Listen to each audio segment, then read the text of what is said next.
他是富勒神学院第4任院长。他秉持加尔文改革宗基督教立场，积极推动基督教与天主教、摩门教教徒的对话。他见证了20世纪普世宣教的跌宕起伏，并在政教关系、教会与社会、基督与文化、社会平等与宗教自由等领域保持着活跃的思想与发声。他是基督教哲学界的著名学者、伦理学权威、公共生活领域的基督徒教授，著作20多本，是跨信仰对话的倡导者。I'm a Christian, that I'm an evangelical Christian, and that I am a Reformed Christian.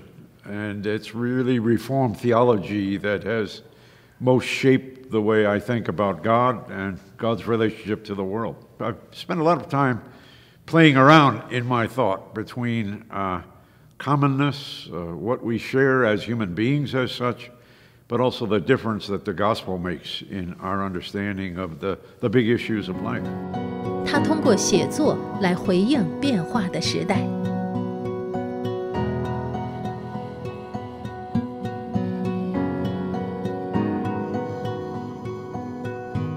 But as I got into my own work as a philosopher and ethicist, I became very interested in what it is that human beings have in common. What is our shared human nature that we have, whatever our ethnicity, our nationality, gender, race, but also in the area of thought.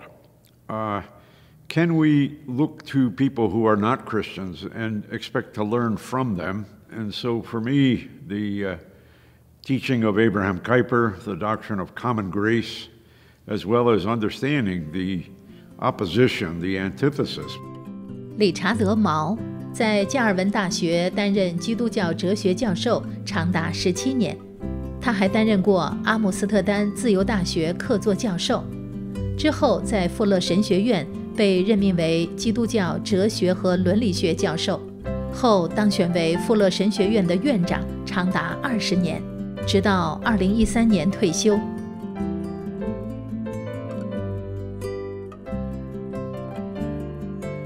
那么是谁又影响了这位富勒神学院后来的院长，基督教伦理学的权威呢？ When I was working on my PhD at the University of Chicago, and I was there in residence for 3 years, those were very formative years for me because I was struggling with how does a Christian relate to the political system? This was a time of significant political protest against the war in Vietnam and the civil rights movement. How do we relate to the intellectual culture of a secular university? And I began reading a magazine that eventually, when I moved to Grand Rapids, I became one of the editors of, but the Reformed Journal. And it was people like Lewis Smedes and a number of others who were related to Calvin College and Calvin Seminary, who really influenced my thinking, and it was through them that I became very committed to the thought of Abraham Kuyper. But when I was in my final year of graduate study, Alvin Plantinga came to the University of Chicago as a guest professor. I took his seminar in the philosophy of religion, and at the end of the seminar, he asked me to go to coffee with him. And as we were walking over to the coffee shop at the university, he said to me, "Are you a Calvinist?" And I said, "Yes, I am." And he said, "Well, then I think you ought to think about coming to Calvin College." And really coming to Calvin College was the great influence in my life. Alvin Plantinga, Nicholas Waltersdorf, Lewis Smedes, George Marsden, so many others who had a profound impact on the way in which I think about things.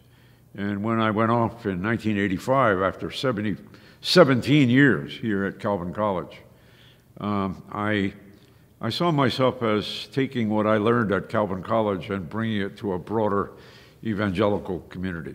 I'm very grateful to God for the influence of the people at Calvin College and Calvin Seminary, for the ways in which they had a profound impact on me. I don't know where I would be if I had not had those influences. I was very disillusioned at the time with evangelical Christianity because it was a very private religion, rightly emphasizing very personal things, but not really thinking much about the larger world and the problems of the world, poverty, racism, the military issues and the like. And it was just a profound thing for me to actually meet real people, not just writings, but real people who nurtured me and argued with me and pushed me to think more clearly about things. And I don't know where I would be without that. God knows, but I don't know.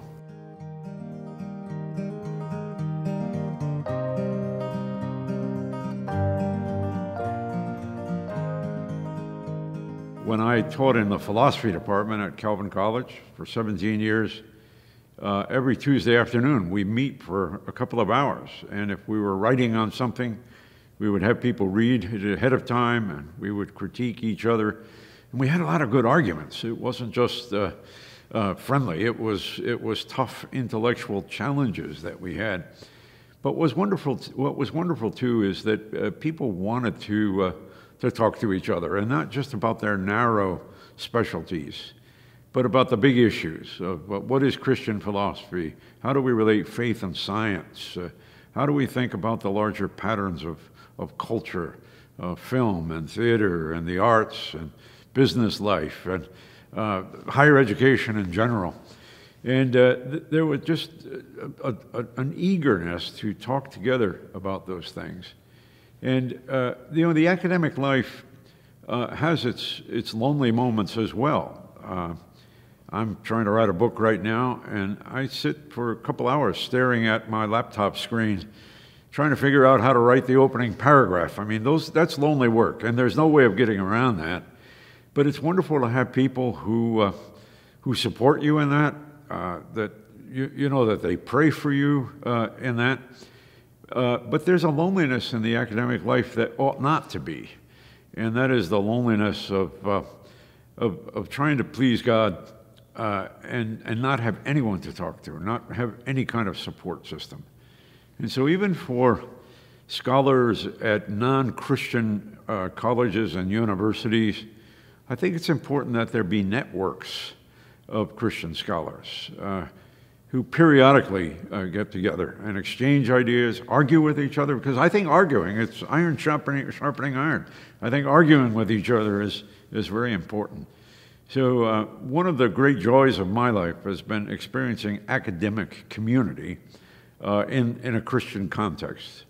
And I wish that for the many Christian scholars that I know in China, many of whom have come to a faith in Christ, and they're very lonely in different places, and we can't do things for them. But it's so important for us to encourage the formation of networks of scholars and even have international discussions where we can talk about what it means to be a philosopher or a chemist or a sociologist or an economist in different contexts, different cultural contexts, different national settings.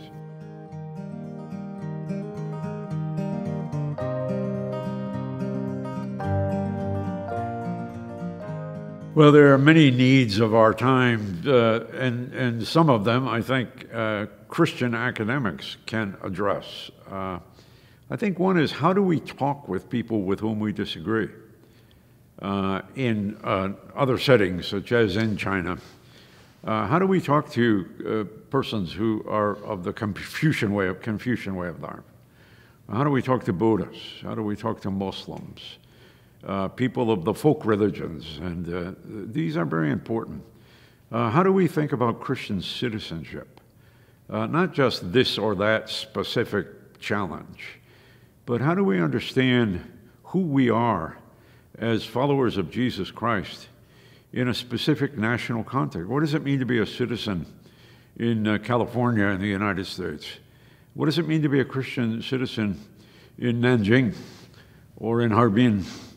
And how do we relate to governments that not only are led by people who don't believe, but often are led by people who don't want us to believe as well? So how do we wrestle with those questions? Because the Bible takes government very important, but it also takes obedience to Jesus Christ very important. And we have a lot of conversations that we need to be having about that. And I've learned so much from my friends in other national and cultural contexts on those things. And then I think some of the important issues in our culture of, we used to talk a lot about faith and science. Then we realized that you couldn't talk about faith and science without also talking about faith and technology. Well, today we need to talk about faith and the social media. You know, there are thousands and thousands of young people in China who are doing Warcraft right now, that is online gaming. And they're networked with people in Belgium and in North Dakota and Seoul, South Korea. And there are new international communities that are emerging through social media, through gaming. And the church has really not done much for that, and really doesn't always know how to do it. But we need scholars who are studying that. What are the good things about making friends? If you're Chinese in Nanjing, making a friend in Brussels, in Belgium. But what are the dangers of that as well? A fantasy world, a world without real human flesh and blood people that you're trusting in. We have so many issues today that we need to be thinking about, and often the academic disciplines don't give us the right kind of boundaries for that, and we need to find each other in new ways.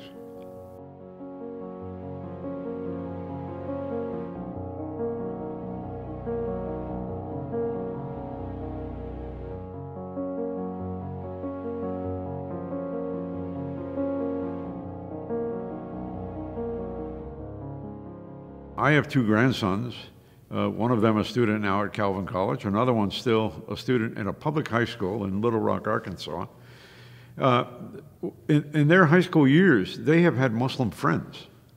I never knew a Muslim as a child. We prayed for missionaries to Arabia, and we sometimes saw slides when they came back on furlough, and they would show pictures of people with camels and with head coverings and the like, but I didn't know Muslims. Today there are Muslims who live in my neighborhood, and we don't always know how to talk to each other. And furthermore, if all we do is watch the news on television, we think of Muslims, of Islam, as very evil people who are trying to destroy us. But I know a 30-year-old Muslim mother with two children, one is 8 years old, one is 6 years old. And she worries about their going to school because they get bullied on the playground.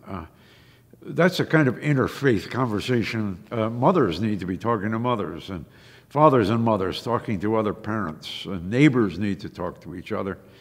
But very often it's difficult to know how to do that, and I believe that the Christian community has to provide that. And so there's a learning that takes place in interfaith dialogue. There's the opportunity always that we look for to point people to Jesus Christ, but promoting a neighborliness and mutual understanding and seeing each other as real human beings who were created by God. These are, I think, very important challenges for us today. It's so important for us to be talking to people of other faiths, and it's so important for us as Christian academics, Christian intellectuals, Christian church leaders, to be modeling how to do that.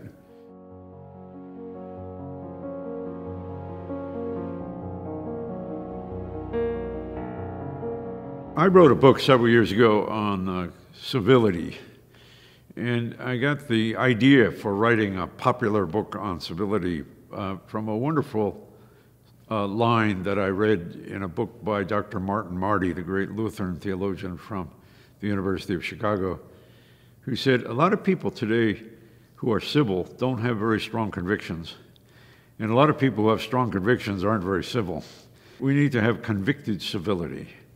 And I think the Bible teaches that. In 1 Peter chapter 3, it says, we should always be ready to give to anyone who asks of you a reason for the hope that lies within you. You know, that's conviction. But then it goes on to say, but do so with gentleness and respect. And so how do we engage in public life in a respectful relationship, and even finding patterns of cooperation with people about whom we disagree on the basic issues of life, but at the same time maintain our strong convictions, and always be ready when asked, when given the opportunity to speak about our faith. But sometimes we simply need to act out our faith alongside of people with whom we disagree. And this is a huge challenge. It's a huge challenge for the church in China these days, because there still are wonderful opportunities to worship in China and to work for the public good. During the earthquake of several years ago, the Christian community was wonderful. And I've talked to government officials in China saying how impressed they were that Christians were immediately acting to come to the relief of people who had been victimized by the earthquake. That's a good thing. That's a real witness for Christ. And we need to be showing who we are by our good works in public life as a way of living out our convictions and not denying our convictions.